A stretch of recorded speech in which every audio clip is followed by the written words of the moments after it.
Por favor, abra su Biblia, vaya conmigo al libro, la carta de los Hebreos. Vaya conmigo al Hebreos capítulo 9, por favor. Y vamos hoy ya a hablar de la palabra de Dios, a lo que hemos venido, a adorarle, a aprender de Él. Cuando encuentre Hebreos capítulo 9, me da un fuerte amén y se pone en pie, por favor, si es tan amable, para dar lectura a la palabra de Dios con la reverencia que se merece. Hebreos capítulo 9. Quiero que lea conmigo del versículo 19 al versículo 28, por favor. Leámoslo con voz fuerte y legible. Lea conmigo la palabra de Dios. Porque habiendo anunciado Moisés todos los mandamientos de la ley a todo el pueblo, tomó la sangre de los becerros y de los machos cabríos con agua, lana escarlata e hisopo, y roció el mismo libro y también a todo el pueblo, diciendo: esa es la sangre del pacto que Dios os ha mandado.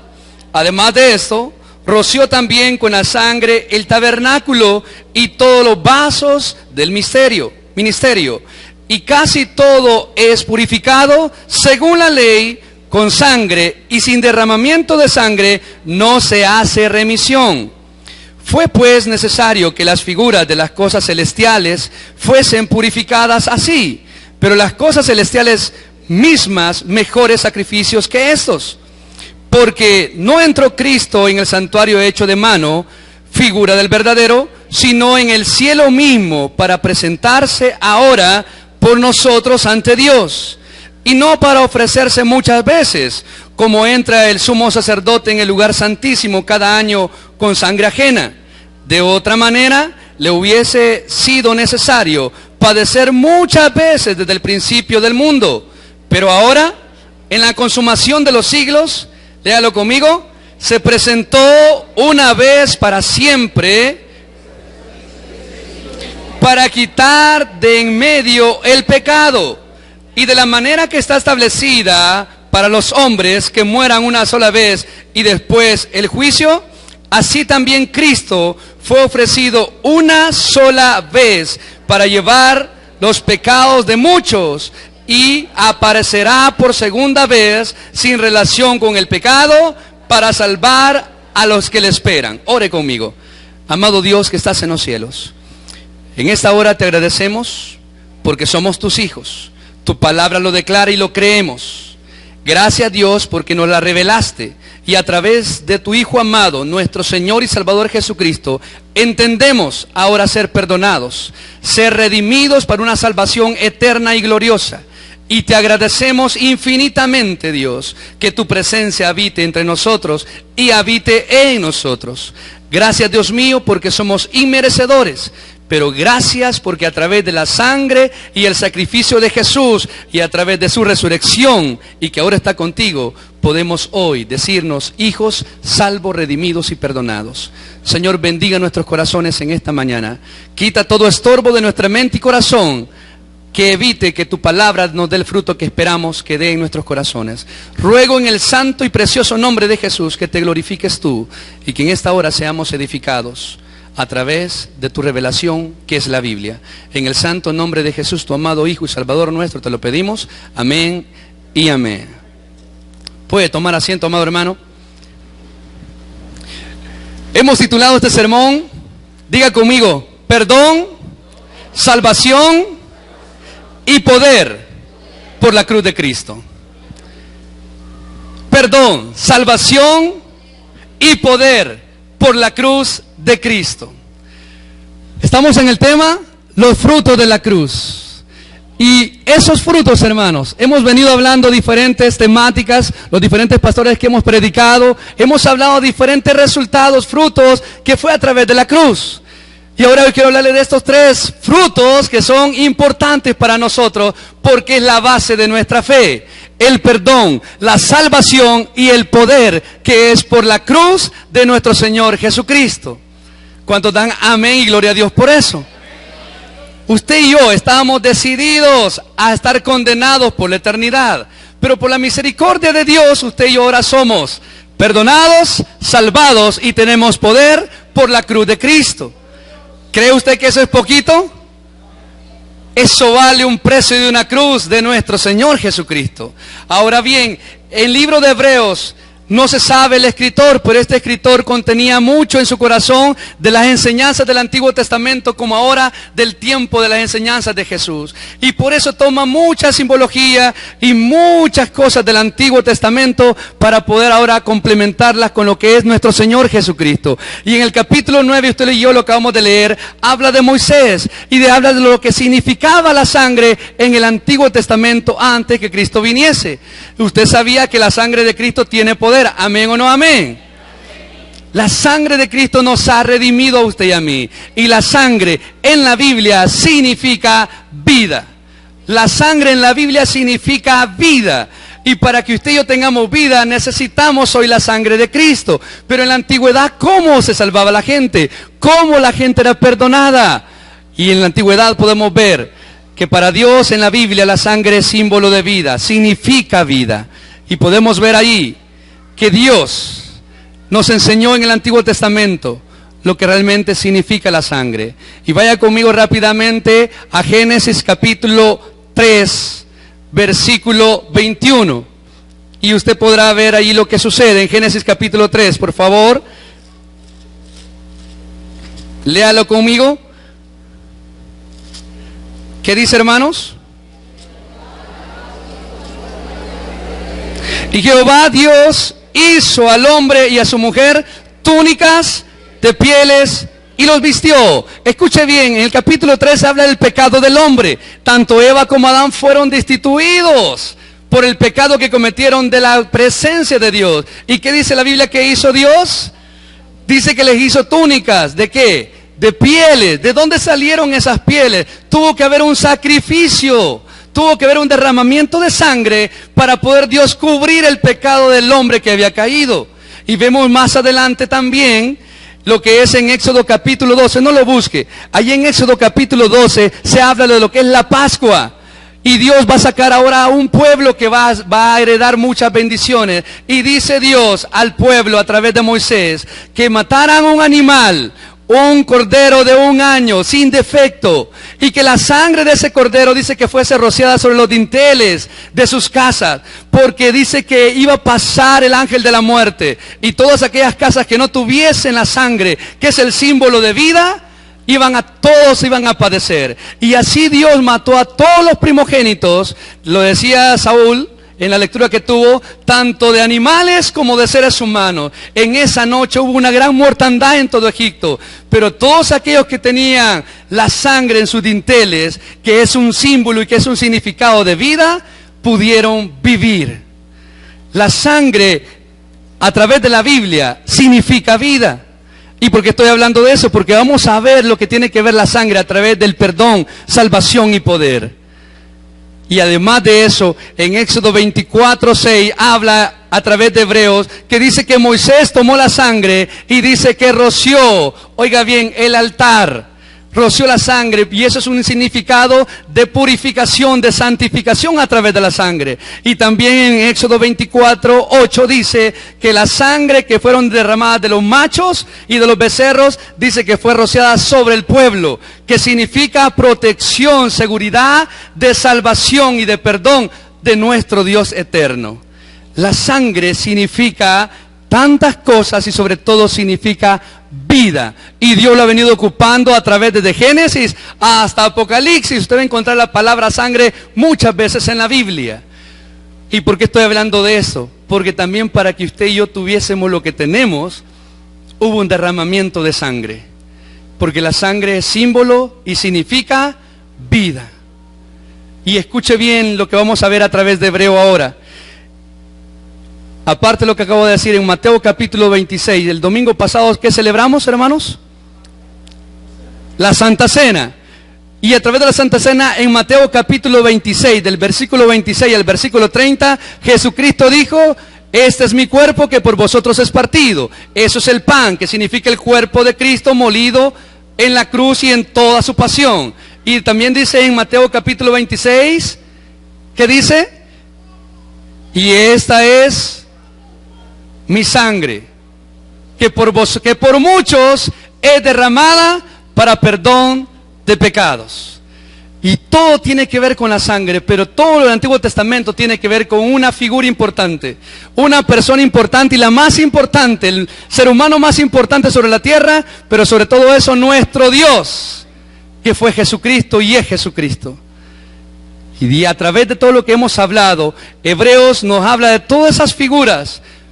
Y ahora el escritor de Hebreos, teniendo en cuenta todo lo que acabamos de hablar del Antiguo Testamento, viene él y nos empieza a hablar quién fue esa figura de todo lo que se hizo antes. Y ese es nuestro Señor y Salvador Jesucristo.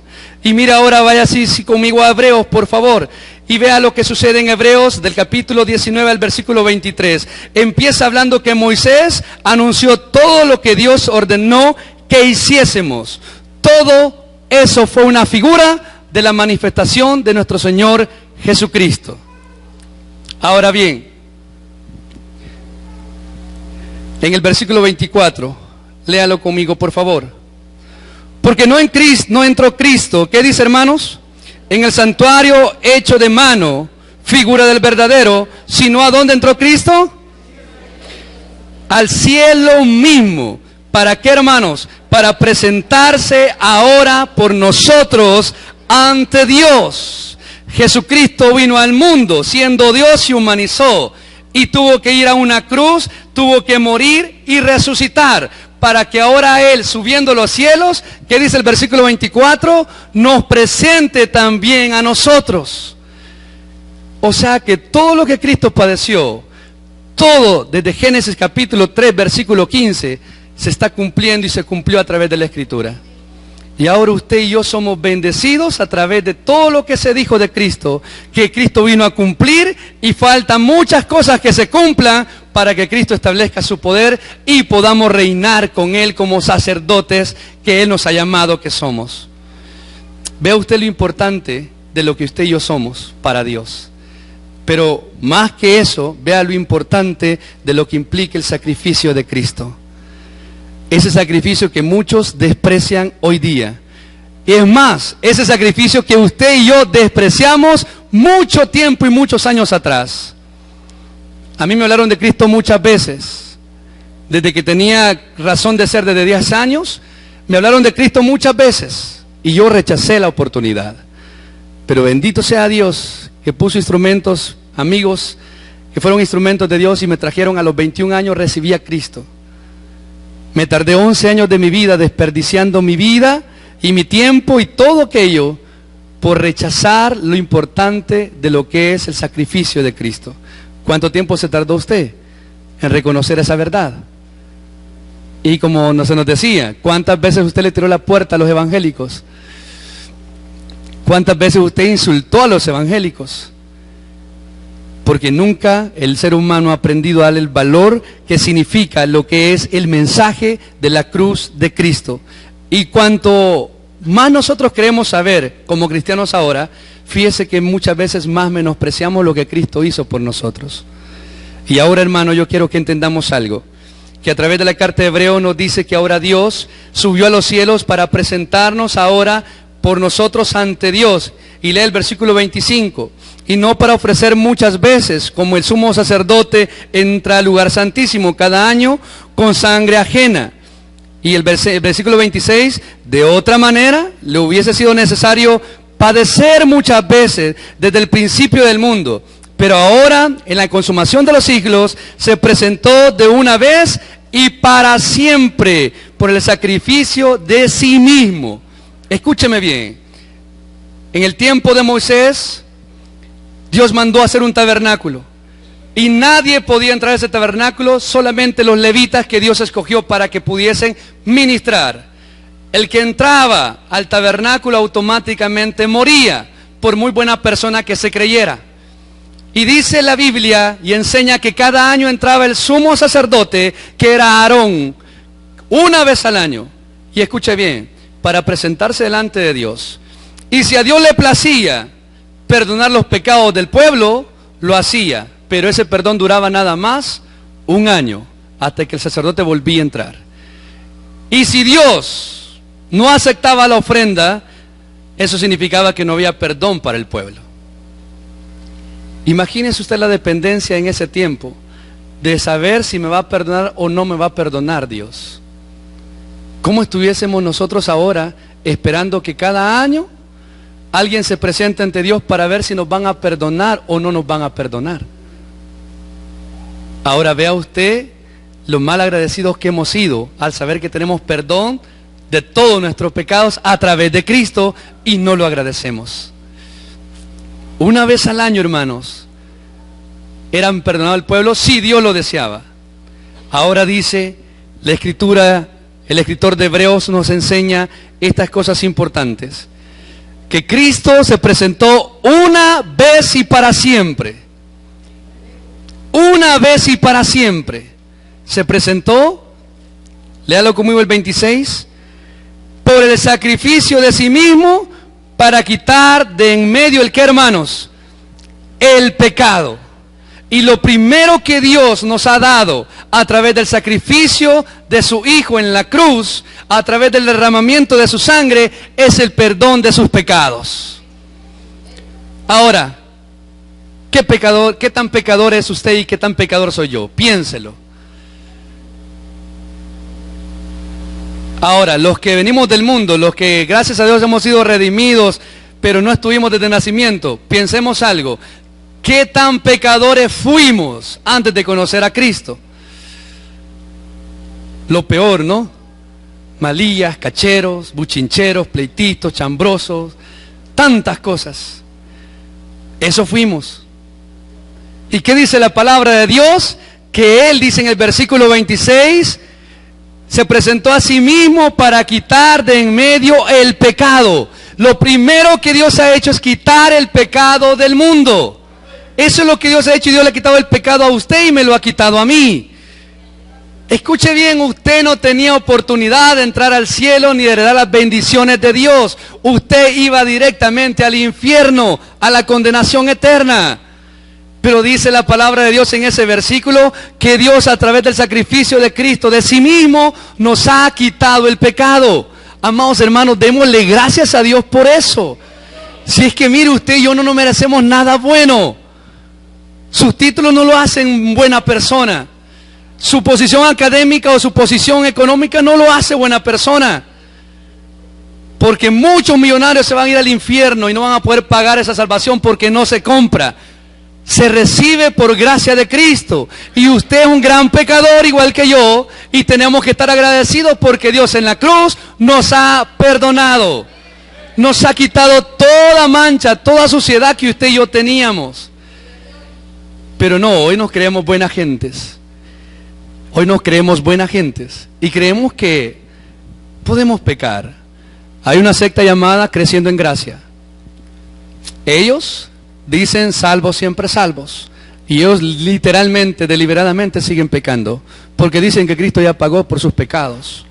Eso no es el Evangelio, eso no es la palabra de Dios, porque la palabra de Dios me enseña en primera de Juan 1:9, que si confesamos nuestros pecados, Él es fiel y justo para perdonar nuestros pecados y limpiarnos de toda maldad. O sea que usted todos los días tiene que confesar sus pecados, porque usted todos los días peca o no peca todos los días. Arrepentíos, hermanos, o pereceréis, dice la Biblia. Todos pecamos, estoy consciente de eso, porque Pablo mismo decía: miserable de mí, ¿quién podrá librarme de este cuerpo de muerte? Pablo quería estar con el Señor para no seguir pecando, pero era un hombre que se esforzaba por no pecar. Y usted y yo somos llamados en esta hora a no pecar. Mire lo que dice más adelante, por favor. Cristo pagó nuestros pecados. Su sangre limpia, su sangre perdona, su sangre redime, su sangre nos da vida. Rápidamente busquen su Biblia, San Juan 1:29. Quiero que lo busque para que lo subraye. Dice la palabra de Dios: al siguiente día vio Juan a Jesús que venía a él y dijo: he aquí el Cordero de Dios. Dígalo fuerte: he aquí el Cordero de Dios. ¿Quién es ese Cordero? Jesús, el Hijo de Dios. Juan lo reconoció. Es el único que quita el pecado del mundo. No es ningún pastor, no es ningún cura, sacerdote, nadie, hermano. Por eso usted y yo entendemos y nos ha enseñado, usted no tiene por qué andar confesándose ante otro hombre, porque no lo puede perdonar. El único que perdona nuestros pecados, ¿quién es? El Cordero de Dios, Jesucristo mismo. Ahora, claro, usted tiene que ir a pedir perdón si ha ofendido a su hermano, lo enseña la Biblia. Pero el perdón de sus pecados lo llevó Cristo en la cruz, porque su sangre nos limpia y nos quita todo pecado. Mira el siguiente versículo, por favor, léalo conmigo. Primera de Pedro 1, 18 y 19. Mire lo que dice que hace la sangre de Jesús, que nos quita el pecado a todos. Dice, sabiendo que fuiste rescatados de vuestra vana manera de vivir, la cual recibiste de vuestros padres, no con cosas corruptibles como oro o plata. Y dice el 19, sino con la sangre preciosa de Cristo, como de un cordero, y sin mancha y sin contaminación. ¿Por qué su sangre y la mía no tienen peso? Porque somos pecadores, la traemos desde el momento que nacemos. ¿Por qué la sangre de Cristo vale el peso para perdón de pecados? ¿Sabe por qué? Porque Él vino del cielo. Porque Él no fue engendrado de hombre, sino fue engendrado por ¿quién, hermano? Dice la palabra en Mateo, por el Espíritu Santo de Dios. Por eso la sangre de Cristo era sin contaminación alguna, porque Él vino del cielo para que su sangre sea sin mancha y sin contaminación. Por eso la sangre de Cristo, usted y yo lo decimos, tiene poder. Porque no es una sangre como la suya y la mía, contaminada, pecadora, sino una sangre que da vida y vida eterna. Una sangre sin mancha y sin contaminación. ¿Qué hace la sangre de Cristo? Nos quita el pecado. Le voy a hacer una pregunta. ¿La sangre de Cristo nos salva? Entenderé que no sabemos, ¿verdad? La sangre de Cristo, escúcheme bien, la sangre de Cristo nos perdona nuestros pecados. Eso es el poder de la sangre de Cristo en la cruz. Porque a través de la Escritura, ya en Éxodo y en Levítico, entendemos que para quitar los pecados, la única manera era a través del derramamiento de sangre. Pero eso no significa salvación, significa nada más perdón de pecados. Porque cada traían un becerro, los sacerdotes ponían sobre la cabeza del carnero sus manos y en una oración depositaban los pecados de todo el pueblo o del pecador que ofrendaba el becerro. Y al poner simbólicamente las manos, ese becerro adquiría los pecados de la persona que entregaba la ofrenda, o si era del pueblo. Y ese becerro, después de haber orado y poniendo los pecados sobre él, ese becerro era muerto para ofrecer su sangre como ofrenda a Dios. Ojo con esto, la sangre de Cristo nos quita el pecado que nos separaba de Dios. Y San Juan 3:36, usted se lo puede ya, léalo conmigo por favor, San Juan 3:36, dice, el que cree en el Hijo tiene vida eterna, pero el que se rehúsa a crecer en el Hijo no verá la vida, sino que la ira de Dios está sobre él. Si usted no está cubierto con la sangre de Cristo, escuche bien, la ira de Dios está sobre nosotros. Pero bendito sea Dios que hemos recibido el mensaje de salvación. Por lo tanto, Dios ya no está enojado con nosotros, pero sí está enojado con el mundo que no acepta a Cristo. Mire estas palabras, la ira de Dios está sobre los que rechazan al Hijo. ¿Cuántos de esos hay allá afuera?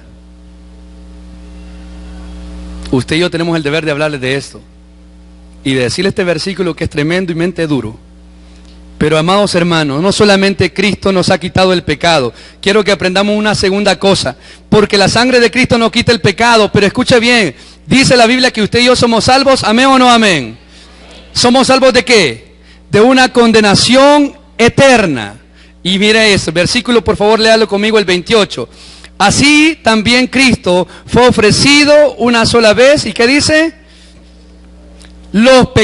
Para llevar los pecados de muchos. ¿Y qué dice? Léalo conmigo, por favor. Declare esta palabra conmigo.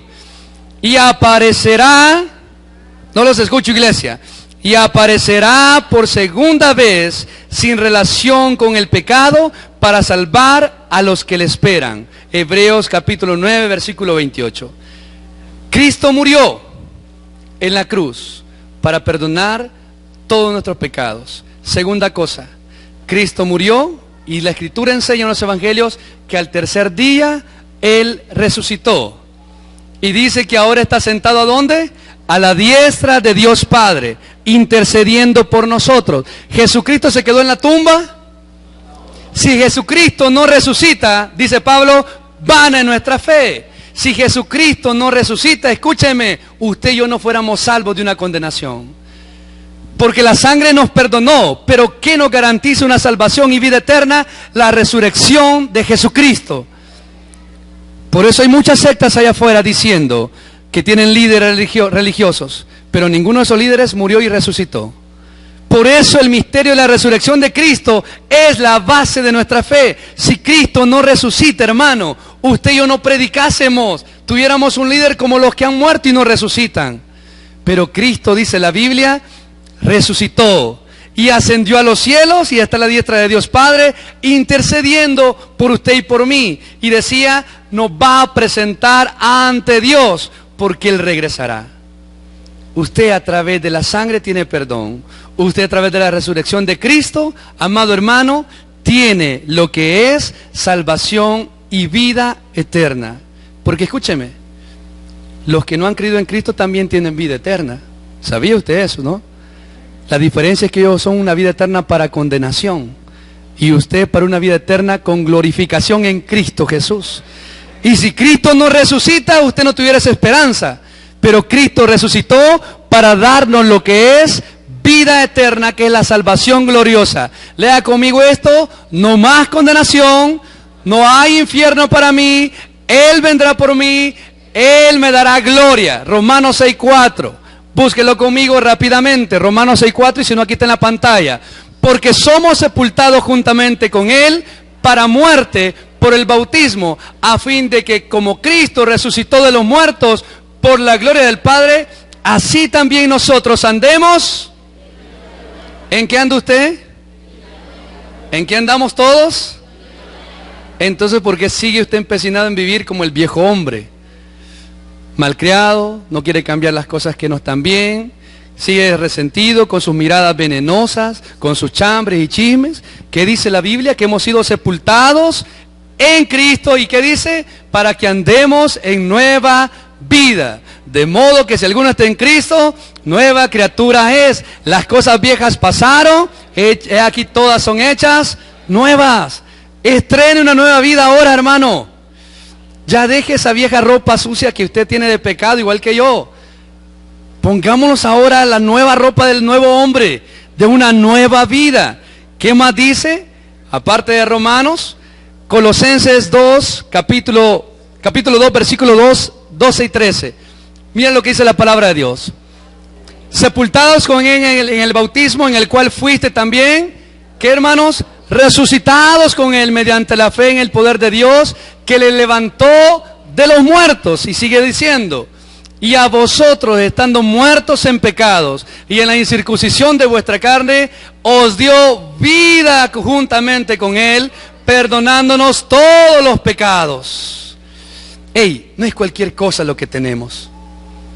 Escúcheme, iglesia, la salvación que usted tiene es eterna. Va a estar con nuestro Señor Jesucristo en gloria. Amada iglesia, cambiemos para recibir y heredar y vivir con Dios todas esas bendiciones. Y escuche bien el último pasaje, 1 Tesalonicenses 4, 16 y 17. Según de Tesalonicenses 4, 16 dice: porque el Señor mismo, con voz de mando, con voz de arcángel y con trompeta de Dios, descenderá del cielo, y los muertos en Cristo resucitarán primero. Y escuche lo siguiente: luego nosotros, los que vivimos, los que hayamos quedado, seremos, ¿qué, hermanos? Arrebatados juntamente con ellos en las nubes para recibir al Señor en el aire, y así estaremos siempre con el Señor. Dele un fuerte aplauso a Dios, para estar con Él en la gloria. Escúcheme. Escúcheme, lo dije yo un día de esta semana en la predicación. Llegue a su casa hoy a mediodía y vaya a ponerse frente al espejo. Y véase en el espejo y pregúntese qué calidad de hijo de Dios es usted.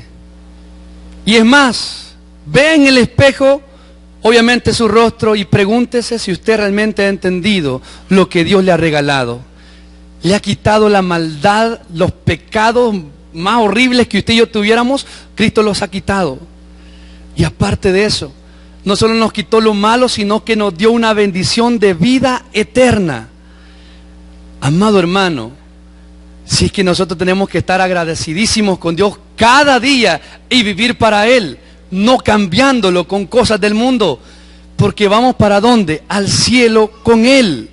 Él vendrá, y si estamos vivos cuando Él venga, que dice, seremos llevados a los cielos con Él. Qué privilegio tenemos usted y yo. ¿Sabe qué va a pasar con los que no saben o no quieren entregar su vida de Cristo? Imagínese si Dios apareciera ahorita en el cielo por nosotros. Nos iríamos ahorita y mucha gente se quedaría viendo que nos fuimos y ellos se quedaron. Imagínese qué privilegio. Ahí no va a haber aviones de primera clase. Lo siento, Katy, no hay aviones de primera clase.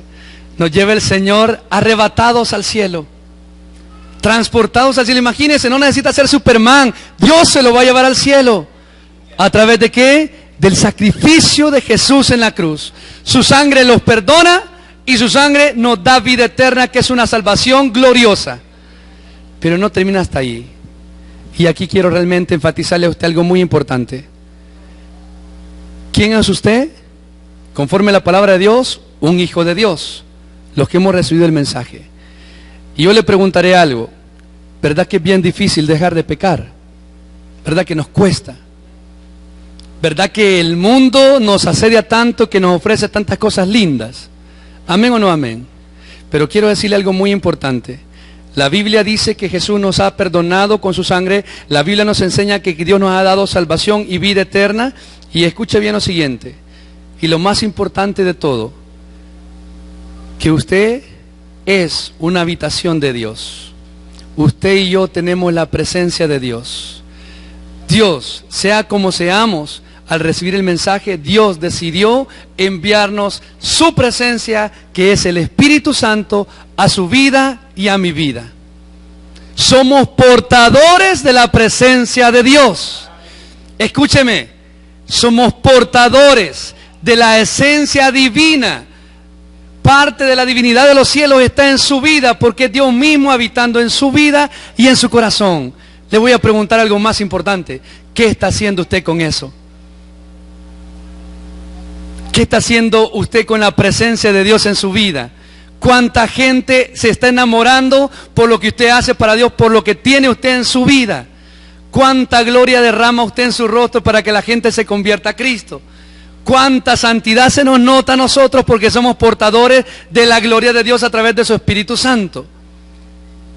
Dice la Biblia en Hechos 1:8, usted se lo puede de memoria, léalo conmigo. Y recibiréis poder cuando haya venido sobre vosotros el Espíritu Santo, y me seréis testigos. ¿A dónde? En Judea, en Samaria y hasta lo último de la tierra. ¿Qué dice que vamos a hacer?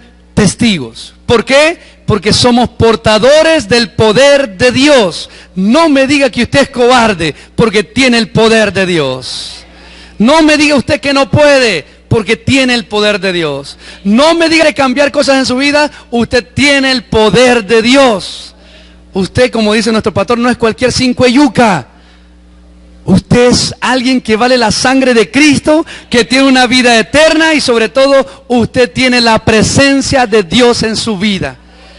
¿Qué más quiere? ¿Qué más queremos con eso? Ey, usted tiene parte de la divinidad de Dios en su vida, hermano. ¿Por qué andar triste cuando tengo a Dios en mi vida?